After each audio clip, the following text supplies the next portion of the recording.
Chapter 11. The Catholics. Polygamy against secular and ecclesiastical law. As is true in every dispensation when prophets bring the word of God to man, the gospel of Jesus Christ also began to be changed within a few years of its beginning.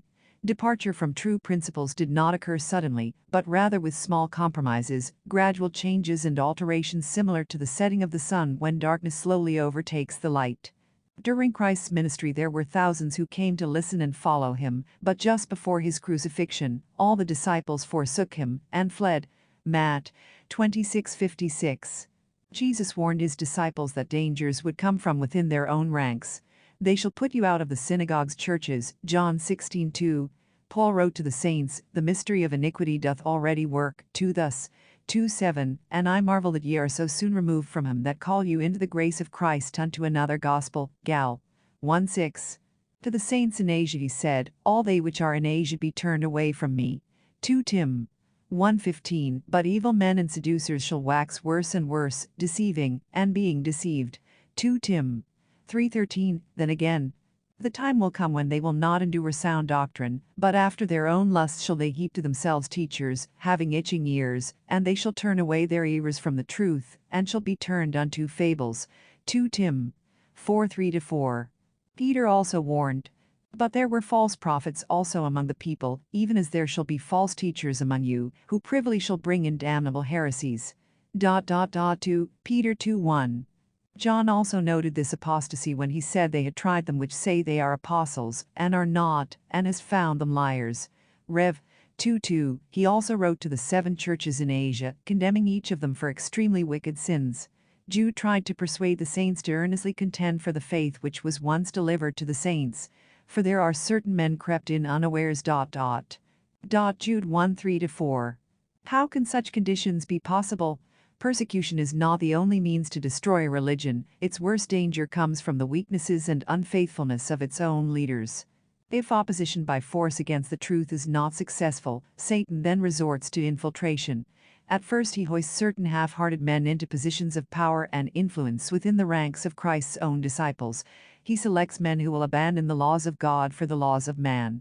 These compromisers will, for a price, barter off the principles of Christ for the traditions of men. The devil prizes such men above any others because they prove to be the most effectual at deception and destruction. These champions of spiritual darkness become tempted and led away by the influences of wealth, the honors of men, and the desire to be at peace with their enemies. Such semi-apostates are usually found busily engaged in mercantile traffic, money-making schemes, and are absorbed in their temporal affluence among all men. They are so concerned about the temporal progress of the church and in supporting the laws, traditions, and leaders of the land that they will barter away eternal principles to accomplish temporal peace. In their aspirations to acquire the praise of other men, they lose their bonds with heaven. These spiritually dead leaders sell eternal blessings for a mess of mortal pottage. In their eagerness to magnify the progress of the world and acquire the praise of worldly leaders, they lose sight of their dependence upon God and His Word. At this critical point of history, the Church stood in its greatest peril. Rome was the hub of the great Roman Empire, and today it is the headquarters for the Catholic Church. The story of the transition from one of the most corrupt powers on earth to one of the most ritualistic religions is a fascinating study. The evolution of their attitude toward marriage is also very interesting, even appalling. The Roman leaders consecutively took numerous wives and tossed them aside like old shoes, while Catholicism restricted their leaders from having any wives at all. To understand this change in marital attitude, we must go back to the lives and writings of Christ's apostles. As a Roman, Paul wrote in one of his letters, "Have we not power to lead about a sister, a wife, as well as other apostles, and as the brethren of the Lord?" And Cephas 1 Cor.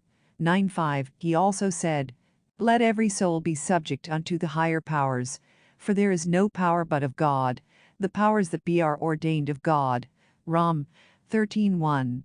This could be the origin of the expression, when in Rome, do as the Romans do. Paul was a Roman, he spoke as a Roman, and he honored the laws of the Romans. This would also become the reason given for many of the Christians to conform to the laws and customs of their particular secular government. It would be the justification offered by Christians for changing God's biblical laws of plural marriage to monogamous laws of the land. But Paul apparently did not honor all Roman laws because in the end he was accused of political disobedience, or at least a verbal expression of it, which was a capital offense. Tertullian, in his writings dated about 200 AD, reported that Paul had been beheaded in Rome. Eusebius, one of the early Christian bishops, 264 to 349 AD, records that under Nero Paul, after having pleaded his cause, was sent a prisoner to Rome, and that Paul passed 2 whole years at Rome as a prisoner at large, and that in that city he finished his life with martyrdom. Ecclesiastical History, Eusebius, page 74. In the beginning, Rome was very unfriendly toward Christians. Later, however, she would court, tempt, and finally seduce them with Roman laws in opposition to the laws of Christ. 1. Westermarck wrote a 3-volume work entitled The History of Human Marriage, London, 1921, and later summarized it in a book called Simply Marriage, in which he stated, "The New Testament does not expressly prohibit polygyny, except in the case of a bishop and a deacon," and, he might have added, the ban was by Paul and not Christ. No council of the Church in the earliest centuries opposed polygyny, and no obstacle was put in the way of its practice by kings in countries where it had occurred in the times of paganism, for example in Ireland and among the Merovingian kings. Marriage, Westermarck, page 62. It is said that Julius Caesar attempted to have a law passed in favor of polygamy, but could not put it into effect. He found for himself that once a tradition is set into society, it is most difficult to extract. The Christians had not been instructed by law to obey any particular form of marriage, monogamous, polygamous, or celibate. It was their free choice. According to Martin Luther, celibacy was first imposed on church leaders over 2 centuries after the time of Christ. The celibacy of spiritual persons began in the time of Cyprian, who lived 250 years after the birth of Christ. The Table Talk of Martin Luther, Hazlitt, page 307. George Q. Cannon spoke of the more lasting nature of polygamous nations as compared to monogamous ones, Rome, for example. But the history of the world goes to prove that the practice of this principal plural marriage, even by nations ignorant of the gospel, has resulted in greater good to them than the practice of monogamy or the one-wife system in the so-called Christian nations. Where are the nations that have existed from time immemorial? They are not to be found in Christian monogamic Europe, but in Asia, among the polygamic races China, Japan, Hindustan, and the various races of that vast continent. Those nations, from the most remote times, practice plural marriage handed down to them by their forefathers. Although they are looked upon by the nations of Europe as semi-civilized, you will not find among them woman prostituted, debased and degraded as she is through Christendom. She may be treated coldly and degraded, but among them, except where the Christian element prevails to a large extent, she is not debased and polluted as she is among the so-called Christian nations. It is a fact worthy of note that the shortest-lived nations of which we have record have been monogamic. Rome, with her arts, sciences, and warlike instincts, was once the mistress of the world, but her glory faded. She was a monogamic nation, and the numerous evils attending that system early laid the foundation for that ruin, which eventually overtook her. The strongest sayings of Jesus recorded in the New Testament were leveled against the dreadful corruptions practiced in Rome, and wherever the Romans held sway. The leaven of their institutions had worked its way into the Jewish nation, Jewry or Palestine being then a Roman province, and governed by Roman officers, who brought with them their wicked institutions, and Jesus denounced the practices which prevailed there.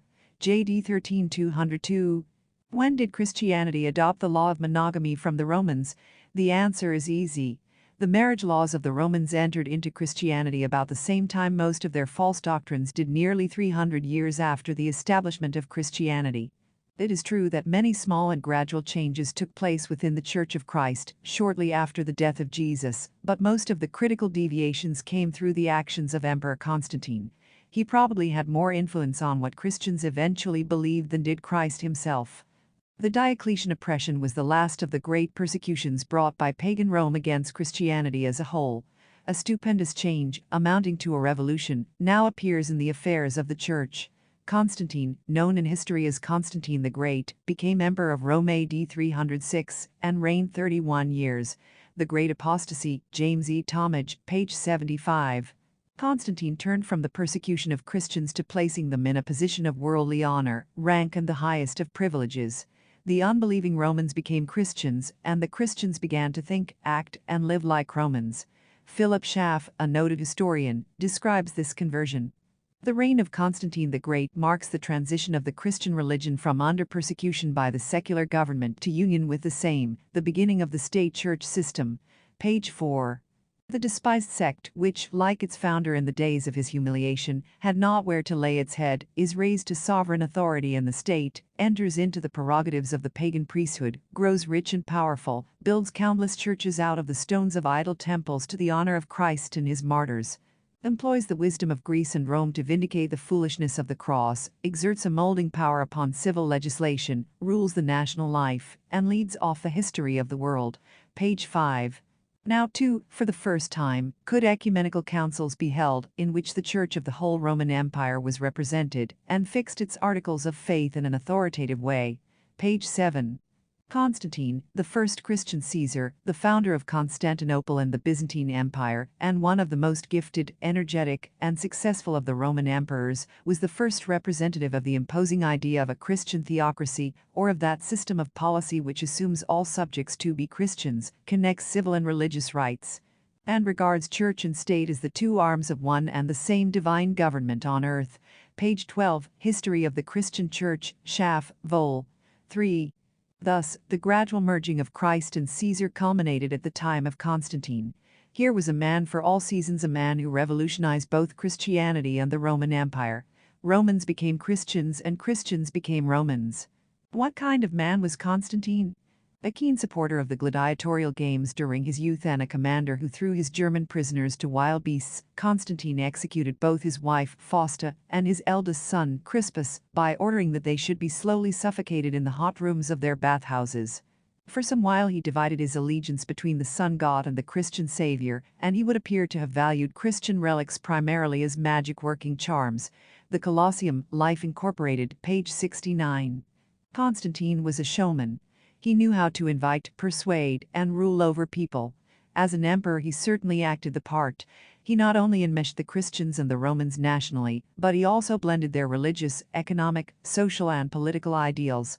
When meeting with religious leaders, the emperor waited until all the bishops had taken their seats before making his entry. He was clad in gold and covered with precious stones in the fashion of an oriental sovereign. A chair of gold had been made ready for him, and when he had taken his place, the bishops seated themselves. Catholic Enc. 244. How unusual that this man set the rules for the Christian Church, and yet he himself was not even a member of it.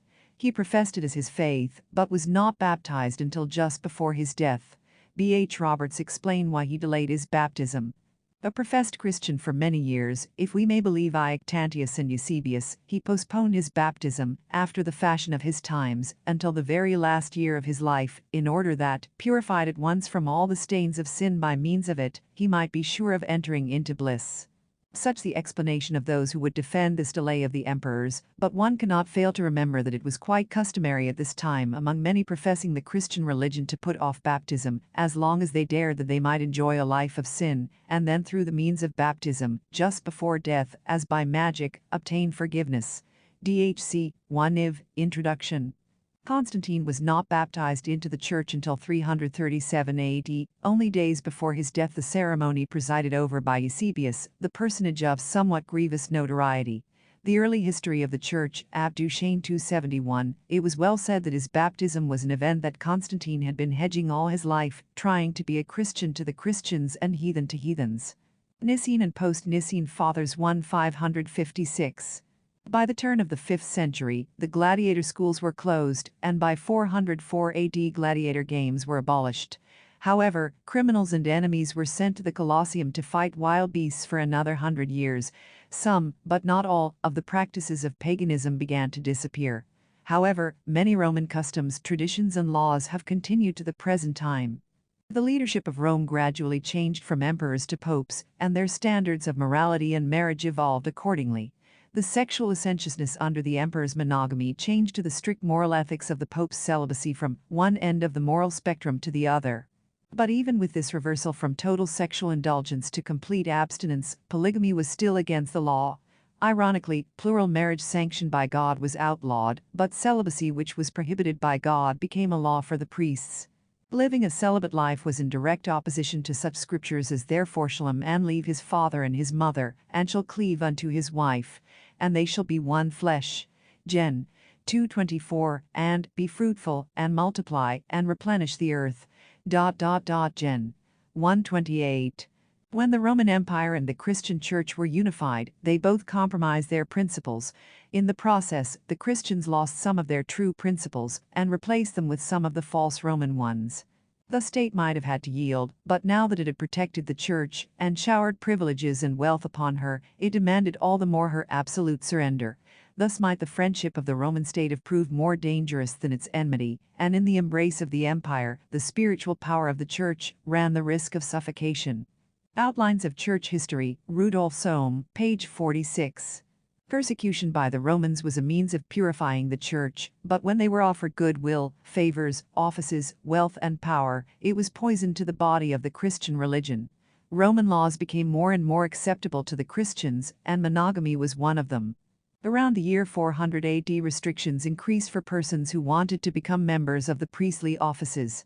Schaff reports, catechumens, neophytes, persons baptized at the point of death, penitents, energumens, such as were possessed of a devil, actors, dancers, soldiers, curials, court, state, and municipal officials, slaves, eunuchs, bigamists, and all who led a scandalous life after baptism, were debarred from ordination. The frequenting of taverns and theaters, dancing and gambling, usury and the pursuit of secular business were forbidden to clergymen. Hist.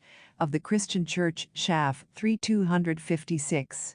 Varying views of who should live celibate lives were maintained by the Greek and Latin churches. In practice of clerical celibacy, however, the Greek and the Latin churches diverged in the 4th century and are to this day divided. The Greek Church stopped halfway and limited the injunction of celibacy to the higher clergy, who were accordingly chosen generally from the monasteries or from the ranks of widower presbyters, while the Latin Church extended the law to the lower clergy and at the same time carried forward the hierarchical principle to absolute papacy.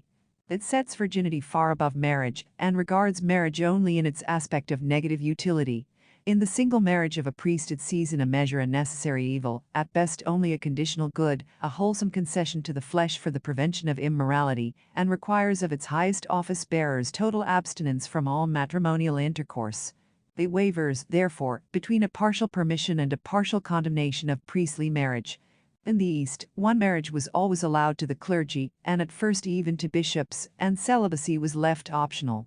Yet certain restrictions were early introduced, such as the prohibition of marriage after ordination, except in deacons and subdeacons, as well as of second marriage after baptism, the apostolic direction that a bishop should be the husband of one wife, being taken as a prohibition of successive polygamy, and at the same time as an allowance of one marriage. Besides second marriage, the marrying of a concubine, a widow, a harlot, a slave, and an actress was forbidden to the clergy. The Western Church, starting from the perverted and almost Manichaean ascetic principle that the married state is incompatible with clerical dignity and holiness, instituted a vigorous effort at the end of the 4th century to make celibacy, which had hitherto been left to the option of individuals, the universal law of the priesthood, thus placing itself in direct contradiction to the Levitical law, plural marriage, to which in other respects it made so much account of conforming. The first prohibition of clerical marriage, which laid claim to universal ecclesiastical authority, at least in the West, proceeded in 385 from the Roman Church, in the form of a decretal letter of the Bishop Siricius to Himerius, Bishop of Tarragona in Spain, who had referred several questions of discipline to the Roman bishop for decision. It is significant of the connection between the celibacy of the clergy and the interest of the hierarchy that the first properly papal decree, which was issued in the tone of supreme authority, imposed such an unscriptural, unnatural, and morally dangerous restriction. Ibid. Vol.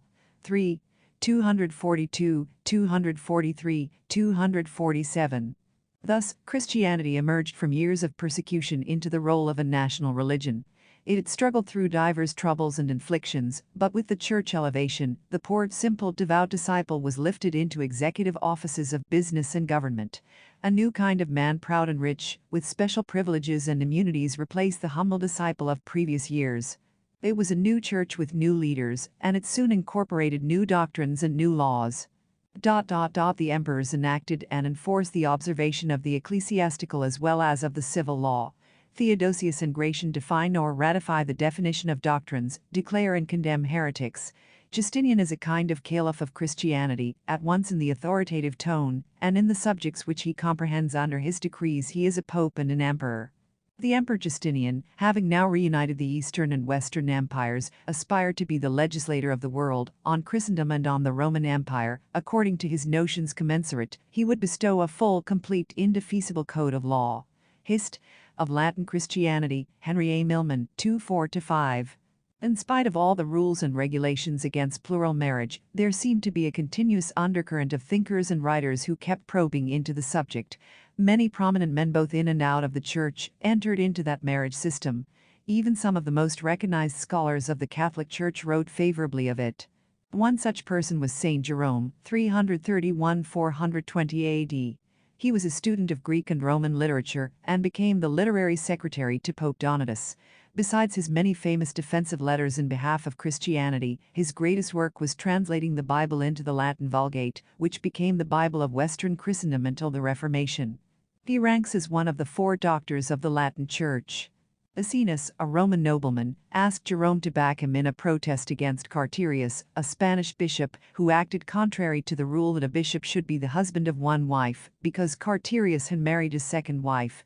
At this time, 397 AD, even if a first wife died and a man married a second wife, it was considered polygamy.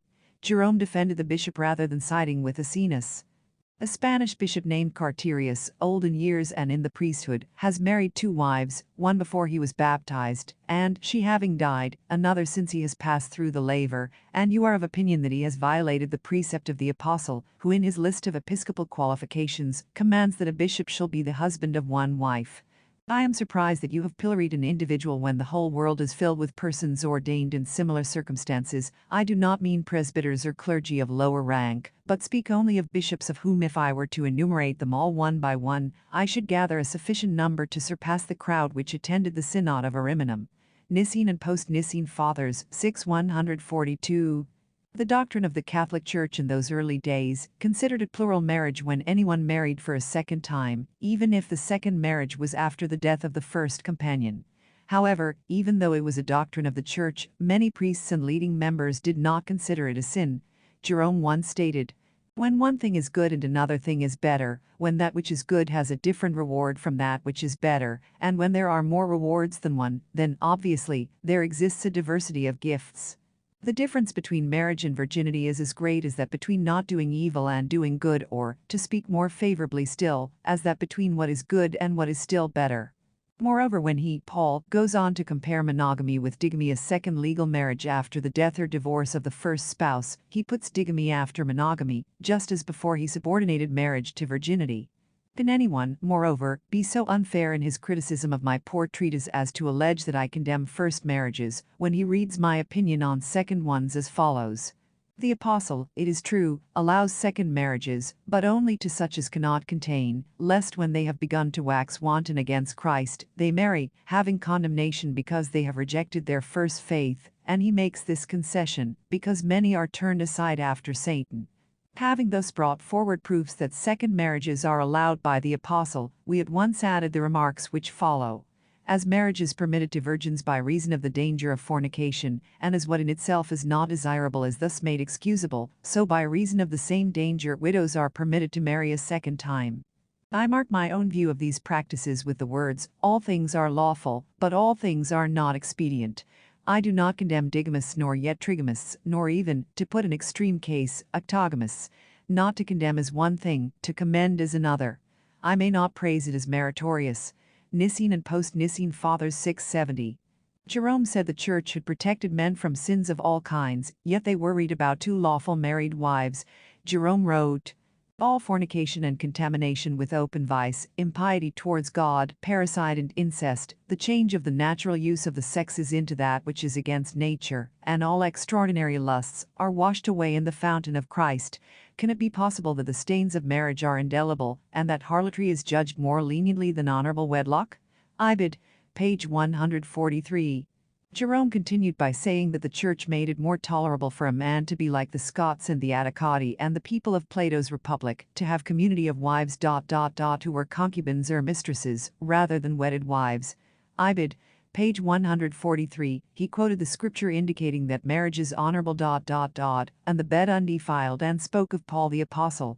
Paul knew that the law allowed men to have children by several wives, and was aware that the example of the patriarchs had made polygamy familiar to the people.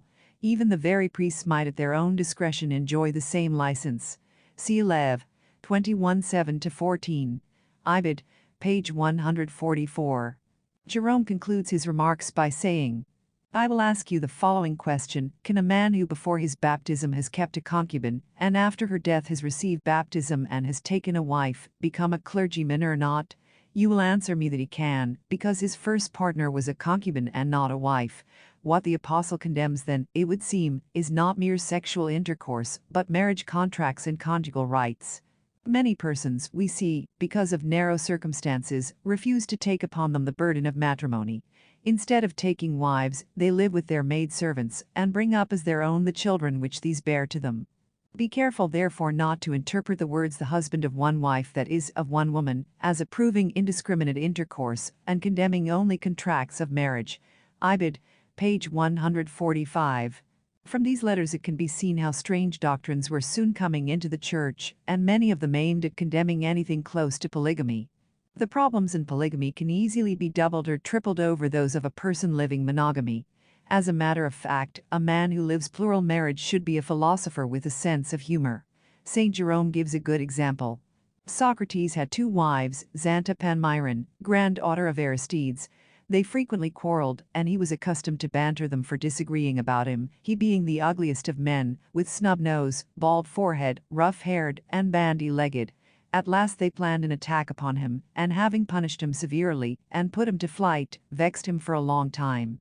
On one occasion when he opposed Xanthippe, who from above was heaping abuse upon him, the termagant soused him with dirty water, but he only wiped his head and said, I knew that a shower must follow such thunder as that.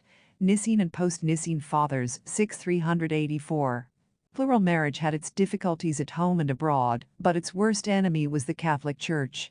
However, a few members, such as Jerome, ventured into the literary arena to justify the ancient prophets and their plural wives.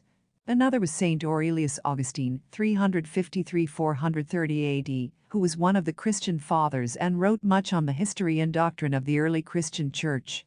His numerous letters, pamphlets and books have been continuously published and are still available. He lived and died in poverty, and began the Augustine order of monks, which Martin Luther joined over 1,000 years later. It is said that if Augustine had lived at the time of Luther, he would have been his colleague because much of what he wrote was not acceptable to the Catholic Church either. Augustine was a left-handed author with a pen frequently found in his hand. He was considered a philosophical and theological genius of the first order, towering like a pyramid above his age. And a heart full of Christian love and humility. Ibid. 1:7. His works span nearly every subject, yet some observers said he was more a thinker than a scholar, which made his works more readable and influential. For years, he was a gifted student, eventually opening his own school near Rome, where his fame spread widely. He was chosen as a professor at the imperial court, where his conversion to the church was said to have been first intellectual, then moral, and finally religious. After joining the church, he became a bishop and a doctor of philosophy and theology. He was considered to be the missionary who brought Christianity to England. His numerous pamphlets and books on theology are still used as missionary works and stand as classics in the field of theology. With all of his insight and depth of study, Augustine saw no fault in the practice of plural marriage. He defended the polygamy of the ancient prophets and patriarchs, even though customs and laws during his time were opposed to it. Among his work was a treatise in defense of Abraham, which he wrote in a letter to Faustus.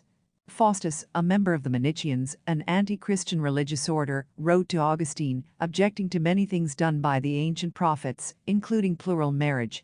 Augustine responded by saying, You understand neither the symbols of the law nor the acts of the prophets, because you do not know what holiness or righteousness means.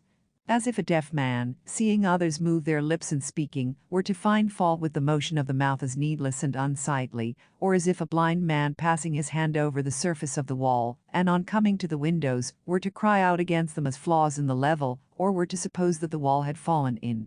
Thus an irreligious pagan might bring the same reproaches against Christ in the Gospel, as Faustus brings against God in the Old Testament. So also the patriarchs and prophets. I will not be content with showing them to be superior to your elect, who keep all the precepts of Manichaeus, but will prove their superiority to your God himself. First of all, then, not only the speech of these men, but their life also, was prophetic, and the whole kingdom of the Hebrews was like a great prophet, corresponding to the greatness of the person prophesied. So, as regards those Hebrews who were made wise in heart by divine instruction, we may discover a prophecy of the coming of Christ and of the Church, both in what they said and in what they did, and the same is true as regards the divine procedure towards the whole nation as a body. For, as the Apostle says, all these things were our examples. Those who find fault with the prophets, accusing them of adultery, for instance, in actions which are above their comprehension, are like those pagans who profanely charge Christ with folly or madness, because he looked for fruit from a tree out of the season. Such critics are incapable of understanding that certain virtues in great minds resemble closely the vices of little minds, not in reality, but in appearance. Such resembles wisdom or the want of it, in reference to the grand moral distinction between virtue and vice. Reply to Faustus, the Manichean, in Nicene and post-Nicene Fathers, c. 4 272-290. Augustine continued by saying that a man who obeys God, no matter what God requires, does not sin, which is in agreement with what Joseph Smith testified when he said, "Whatever God requires is right, no matter what it is." TPJS, page 256, Augustine explained further. Sin, then, is any transgression in deed, or word, or desire, of the eternal law. And the eternal law is the divine order or will of God, which requires the preservation of natural order, and forbids the breach of it. A man, therefore, who acts in obedience to the faith which obeys God, restrains all mortal affections, and keeps them within the natural limit, regulating his desires so as to put the higher before the lower. If there was no pleasure in what is unlawful, no one would sin. To sin is to indulge this pleasure instead of restraining it. And by unlawful is meant what is forbidden by the law in which the order of nature is preserved. Beasts do not sin, for their nature agrees with the eternal law from being subject to it, without being in possession of it. And again, angels do not sin, because their heavenly nature is so in possession of the eternal law, that God is the only object of its desire, and they obey his will without any experience of temptation. But man, whose life on this earth is a trial on account of sin, subdues to himself what he has in common with beasts, and subdues to God what he has in common with angels, till, when righteousness is perfected and immortality attained, he shall be raised from among beasts and ranked with angels. The exercise or indulgence of the bodily appetites is intended to secure the continued existence and the invigoration of the individual or of the species. If the appetites go beyond this, and carry the man, no longer master of himself, beyond the limits of temperance, they become unlawful and shameful lusts, which severe discipline must subdue. For as the eternal law, that is, the will of God the Creator of all for the preservation of the natural order, permits the indulgence of the bodily appetite, under the guidance of reason and sexual intercourse, not for the gratification of passion, but for the continuance of the race through the procreation of children, so, on the contrary, the unrighteous law of the Manicheans, in order to prevent their God, whom they bewail as confined in all seeds, from suffering still closer confinement in the womb, requires married people not on any account to have children, their great desire being to liberate their God. Instead, therefore, of an irrational craving in Abraham to have children, we find in Manicheus an irrational fancy against having children. So the one preserved the natural order by seeking in marriage only the production of a child, while the other, influenced by his heretical notions, thought no evil could be greater than the confinement of his God. For Sarah did not connive at any criminal action in her husband for the gratification of his unlawful passions, but from the same natural desire for children that he had, and knowing her own barrenness, she warrantably claimed as her own the fertility of her handmaid, not consenting with sinful desires in her husband, but requesting of him what it was proper in him to grant. Nor was it the request of proud assumption, for every one knows that the duty of a wife is to obey her husband. But in reference to the body, we are told by the Apostle that the wife has power over her husband's body, as he has over hers, so that, while in all other social matters the wife ought to obey her husband, in this one matter of their bodily connection as man and wife their power over one another is mutual, the man over the woman, and the woman over the man. So, when Sarah could not have children of her own, she wished to have them by her handmaid, and of the same seed from which she herself would have had them, if that had been possible. No woman would do this if her love for her husband were merely an animal passion. She would rather be jealous of a mistress than make her a mother. So here the pious desire for the procreation of children was an indication of the absence of criminal indulgence. We may thus easily understand how Abraham, seeing that his wife was barren, and that she desired to obtain from her husband and her handmaid the offspring which she herself could not produce, acted not in compliance with carnal appetite, but in obedience to conjugal authority, believing that Sarah had the sanction of God for her wish, because God had already promised him an heir from his own body, but had not foretold who was to be the mother. Abraham was not an adulterer when, in submission to the lawful authority of his wife, he consented to be made a father by his wife's handmaid.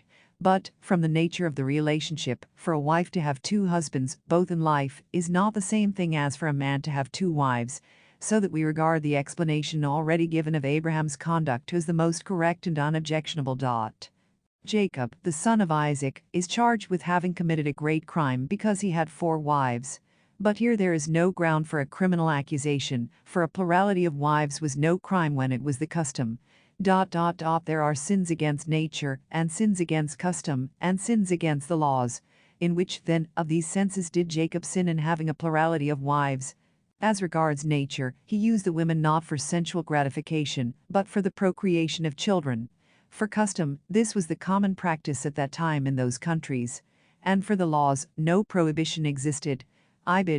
Augustine gave a punch at Faustus when he stated, and so the mistake arises of supposing that no one could ever have had many wives, but from sensuality and the vehemence of sinful desires, unable to form an idea of men whose force of mind is beyond their conception, they compare themselves with themselves, as the Apostle says, and so make mistakes. Conscious that, in their intercourse though with one wife only, they are often influenced by mere animal passion, instead of an intelligent motive, they think it an obvious inference, that, if the limits of moderation are not observed where there is only one wife, the infirmity must be aggravated where there are more than one. But those who have not the virtues of temperance must not be allowed to judge of the conduct of holy men.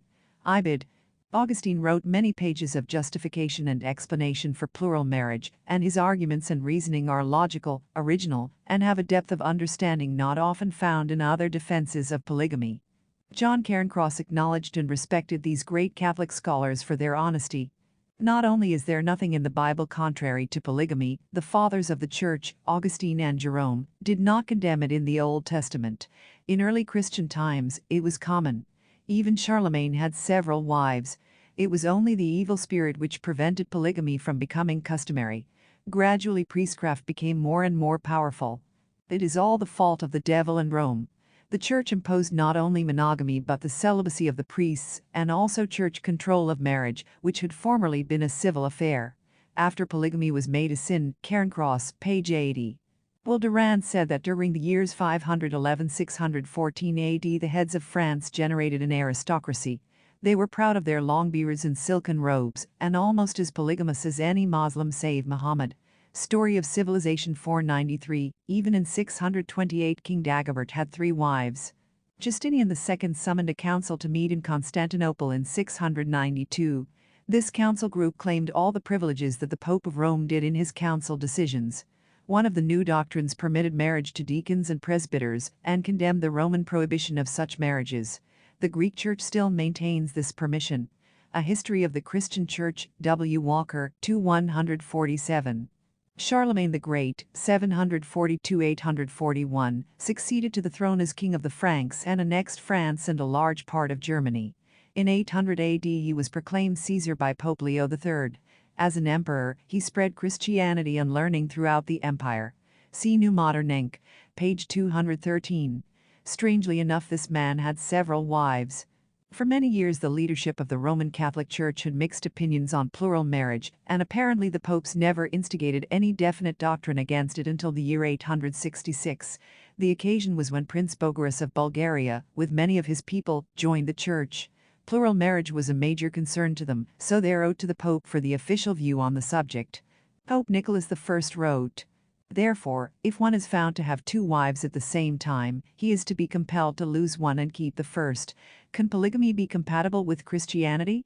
Jesuit priest Francisco Arusha, page 275. In 1201 Pope Innocent III explained that plural marriage was lived in ancient times for 2 reasons. The Old Testament apparent acceptance of polygamy, which theology for a long time interpreted in terms of a dispensation for the multiplication of God's chosen people, is one, and without any doubt that it was never licit to anyone unless it was granted by divine revelation. Ibid. Page 277. With two such good reasons, one could question why it should not be continued today. But this Catholic bar against plural marriage has continued up to recent times. On March 5, 1980, Pope John Paul II spoke in Zaire, Africa, and asked the Africans to give up their plural wives. The Catholic Church, like the Mormon, has gone through gradual changes in their beliefs and practices, but true principles, eternal laws and perpetual ordinances do not change. St. Thomas Aquinas, 1225–1274, called the Angelic Doctor, was an Italian Dominican friar. He was the most famous and probably the most influential of the medieval scholastic philosophers. His extensive education qualified him to be a professor of theology at the University of Paris. For 9 years he studied, wrote, and taught at papal courts in Italy, and organized a center of theological studies. Thomas's most famous work, the Summa Theologica, is a vast, closely argued summary of his doctrinal position on almost all subjects. He wrote many other works besides, such as commentaries, a series of major works on special topics, numerous exegetical works, explanations of the four Gospels, and minor works of considerable variety. From the foregoing brief description of Thomas's doctrine, it should be apparent that Thomas accomplished a vast architectonic union of theology and philosophy. His Summa Theologica is aptly named American People's Inc., 122. Here was a profound thinker whose mind ranged over every aspect of men's lives and became one of the greatest intellectual lights of the Catholic Church. Even though the Church had made an objection to plural marriage about 400 years before Thomas's time, he still maintained a respect for that principle and those who lived it. Catholic priest Father Hillman stated, Thomas Aquinas also understood the sacramentality of marriage in such a way as to allow, at least theoretically, for a plurality of wives. In answering those who felt that fidelity and the sacrament could not possibly be maintained when one man is joined to several wives, St. Thomas affirmed that fidelity and the sacrament were not entirely absent in a polygamous union.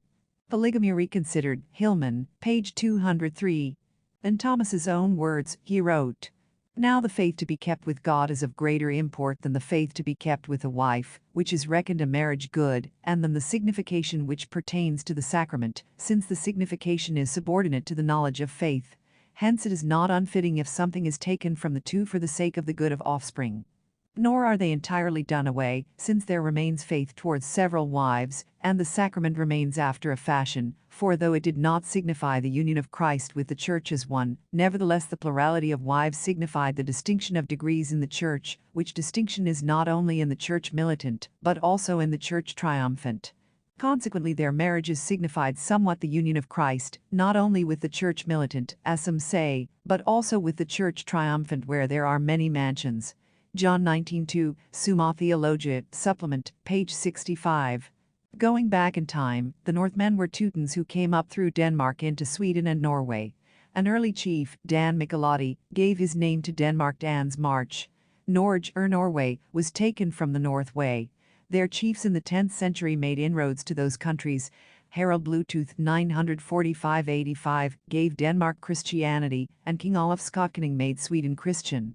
These great leaders often had wives and concubines. For instance, a leader called Halfdan the Black subdued most of Norway to become its first king. His son Harald Harfager, 860–933, was challenged by rebellious chieftains. The Jida whom he wooed refused to marry him until he should conquer all Norway. He vowed never to clip or comb his hair till it was done. He accomplished it in 10 years, married Jida and 9 other women, cut his hair, and received his distinguishing name the Fair-Haired. Olaf, son of Tryggv, was a great-grandson of Harald of the Fair Hair. He was a very merry, frolicsome man, said Snorri of Iceland, gay and social, very generous, and finical in his dress. Stout and strong, the handsomest of men, excelling in bodily exercises every Northman that ever was heard of. He could run across the oars outside his ship while men were rowing, could juggle 3 sharp-pointed daggers, could cast 2 spears at once, and could cut equally well with either hand. Many a quarrel he had, and many an adventure. While in the British Isles he was converted to Christianity, and became its merciless advocate. When he was made king of Norway, 995, he destroyed pagan temples, built Christian churches, and continued to live in polygamy. The Bonders opposed the new religion fiercely and demanded that Olaf should make sacrifice to Thor as in the ancient ritual. He agreed, but proposed to offer Thor the most acceptable sacrifice, the leading Bonders themselves, whereupon they became Christians. Another Olaf, called the Saint, reunited Norway, 1016, restored order, gave righteous judgment, and completed the conversion of the land to Christianity. He was a good and very gentle man, says Snorri, of little speech and open-handed, but greedy of money and slightly addicted to concubines. The Story of Civilization, Will Durant, 4 500-203. It was obvious at this time that both Catholic and Protestant theologians could accept the doctrinal aspect of plural marriage, but not the practice of it. That does not mean no one lived it. Even emperors such as Charlemagne, Lothair and Pepin had officially accepted several wives. Cairncross noted, "It is worth recalling that, in the 13th century, Frederick II, the master of southern Italy, carried over the traditions left by the long Moslem occupation of Sicily, by himself keeping a harem, and by officially tolerating polygamy among his Christian subjects. There is no record of a papal protest against his policy. After polygamy was made a sin," page 64. It is recorded that Montezuma, the king of Mexico, had a very large family of wives and children. Historian A.F. Pillard stated that in 1437 King Henry IV of Castile married Dofia Blanca but had no children, so the Pope granted him permission to marry a second wife. But the condition was that if she, too, had no children, he must go back to only his first wife. See Henry VIII, page 207. A similar decree by Pope Gregory II was given in 726 AD. Durand said that polygamy was practiced by the rich till the 13th century. Story of Civil, 4 505. This was a typical pattern throughout most nations. During the first 15 centuries of Catholicism, there were some in the Church who favored plural marriages. Two of the principal reasons were, 1, because there were so many wars that left a surplus of women, and 2, the Christian soldiers and missionaries traveled into the heathen nations and saw firsthand the exemplary and beneficial merits of such a practice. If there ever was a time to consider a law permitting plural marriage, it is because of the disorder caused by war. For many centuries the Catholic Church continually considered and reconsidered this issue. Cairncross reported, "But, if there was disagreement as to the natural justification of polygamy in natural law, there was general agreement that, should the male population be decimated by wars or the plague, the Pope, after a special revelation from God, could sanction the temporary introduction of polygamy to replenish the earth." Duns Scotus and the Summa Angelica are two of the many authorities giving this ruling. After polygamy was made a sin, page 59. Shabazz reviewed some examples of polygamy in the Catholic Church. The early Church Fathers permitted polygamy. In the 6th century, Diarmait, king of Ireland, had 2 wives and 2 concubines. Charles the Great had 2 wives and many concubines. In 1650, soon after the Peace of Westphalia, when the population had been greatly reduced by the 30 Years' War, the Frankish Kreistag at Nuremberg passed the resolution that thenceforth every man should be allowed to marry 2 women. King Constantine and his successors all had more than one wife. All this is attested by history. Polygamy, a remedy or a right, page 3. Catholic Charles V, King of France, 1500-1558, not only imposed monogamy on the people, but made polygamy a capital offense. Yet those who had committed adultery or whoredom were usually released and set free. At the 24th session of the Council of Trent in 1563, the subject of polygamy was one of the principal subjects for consideration. It was determined at this time that the Catholic rule of the whole Church, in all nations, would allow only monogamous marriages. This ruling would mean that all polygamists who were converted to the faith must divest himself of all plural wives. This became a serious detriment to Catholic conversions in every polygamous nation, and many who would have been converts refused to join because of this restriction. When Catholic missionaries taught Akbar, the great Mughal and follower of Muhammad, he was ready to accept Christianity until he was told to give up his harem. He thought more of plural marriage than he did of Catholicism. All this caused a rise to many writings defending polygamy. The subject is still an issue of debate among many Catholic missionaries and priests. The Protestant Reformation forced the Catholic Church to define its doctrines and to undertake the ecclesiastical reforms that had long been debated. American People's Inc. 621. All of their doctrines, ordinances, and beliefs, including the anti-polygamy stand, were brought to the forefront and have been generally accepted ever since. These were ratified by the Church in 1564. Between 1530 and 1580, the pressure against plural marriage grew more dramatically throughout the Catholic world. One of the final and decisive factors was attributed to Abt Hosi, who in 1676 compiled a large 2-volume rebuttal against polygamy. His observations came from the Arabs and Turks, and so he concluded it should not be practiced among Christians. His work, entitled History of the East, still stands as an orthodox view of church policy, and it lists 4 major reasons for marriage. 1. Procreation of children. 2. Comfort and mutual help. 3. Tempering of lust. 4. A symbol of Christ to the Church. He fails to point out that each of these purposes can also be achieved in plural marriage, but are unavailable to those women who can find an unmarried monogamous man. Philosophers, civil officers, and leading Catholic Church men have failed to solve the problem and plight of their surplus women. They seek every possible justification for monogamy, at the sacrifice of the widows, spinsters, and other single women in their society.